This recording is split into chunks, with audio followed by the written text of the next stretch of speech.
I'm Stanley. Welcome to my channel. I've been working on Chopin's Etude Opus 10 number 3.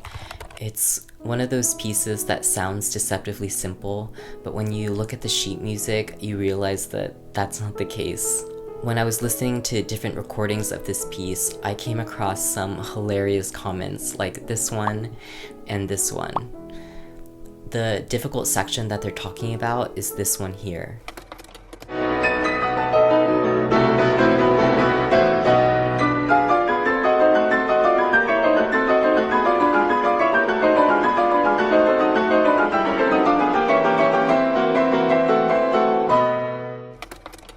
It does sound pretty intimidating when you listen to it, although I'd argue that the voicing in the beginning section might be even more challenging.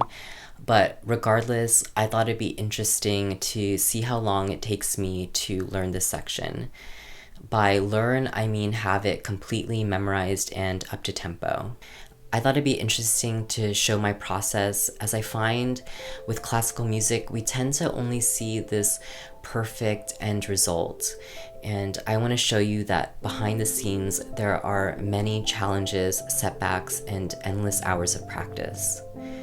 The journey isn't always easy or pretty, but when we persevere and put in the time and energy, it does pay off in the end. This video is going to show my week 1 and my week 2 progress, as well as the strategies that I use to practice this section. This is essentially 8 bars of fifths in the right and left hand. When you listen to this played, it does sound difficult, mostly because it's played fast and loud. But when you take a closer look, the left hand and the right hands play exactly the same notes simultaneously. So in that sense, it kind of makes it easier. In my first week practicing, my goal was to just get familiar with the hand positions and maintain relaxation. You could see by the slurs that the movement is a pivot of the wrists between 2 fifths before switching to another position. I had to get myself used to both the pivoting movement and the distance when changing hand positions. As tedious as it may seem, I had to repeat only 2 fifths at a time to get my hands familiar with these sensations. Once I did this for the entire measure, I went back and repeated the whole thing until that felt comfortable.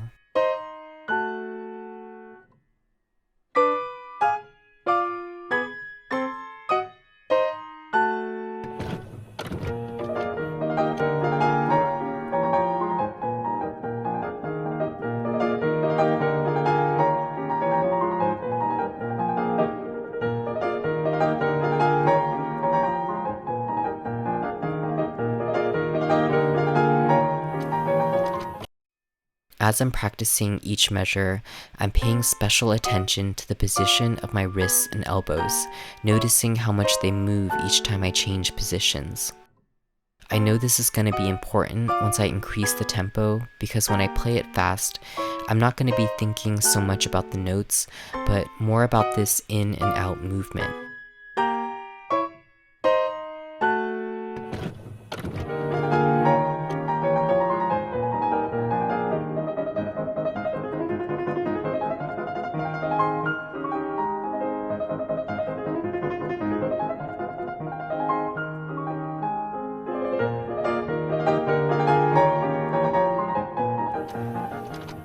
After I went through each measure, I put it all together at this slow tempo.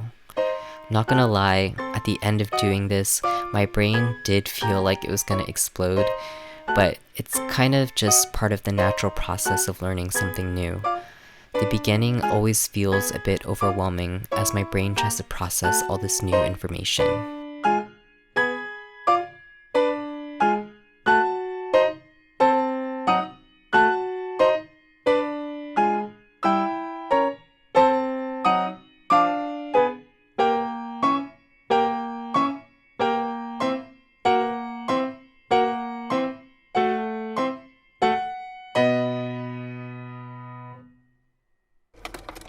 The second week, I'm feeling much more confident with my hand positions now, but I still like to only practice a measure at a time at first.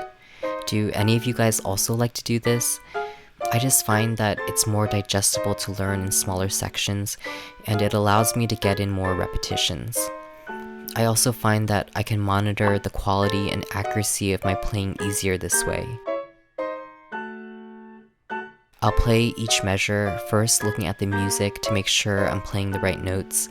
Then I'll repeat it a few times, trying not to look at the music, allowing my attention to focus more on body sensations to guide me.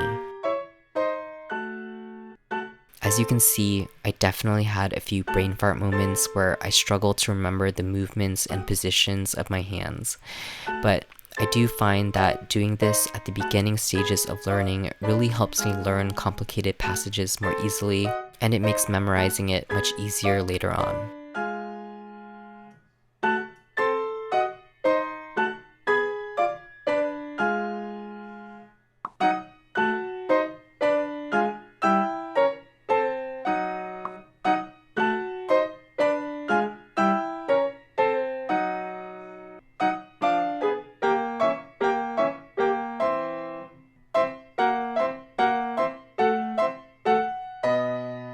Here I'm practicing in a dotted rhythm, playing as if every other fifth is dotted. This is going to help me eventually play this section fast, as I'm practicing the pivoting movement in quick short bursts, 2/5 at a time.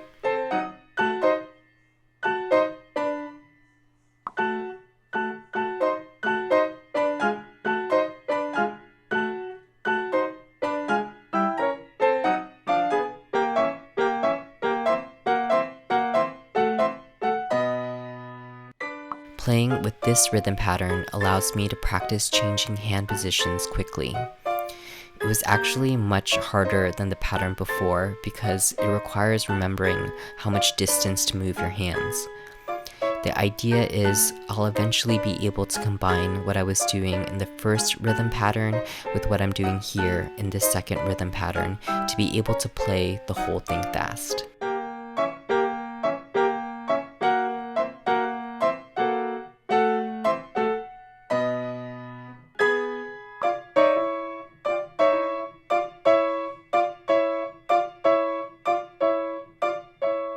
The dotted rhythm practice really helped me feel more comfortable, and I was able to increase the tempo a bit. These are my results at the end of week 2.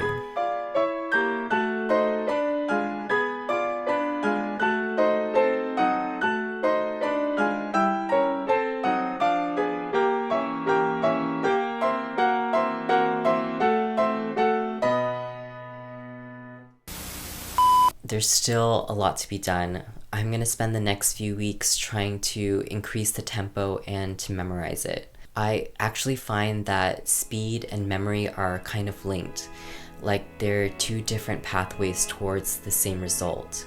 I'm going to get into more details about this in my next video, so I hope that you'll stay tuned for that. Until then, I'll see you next time.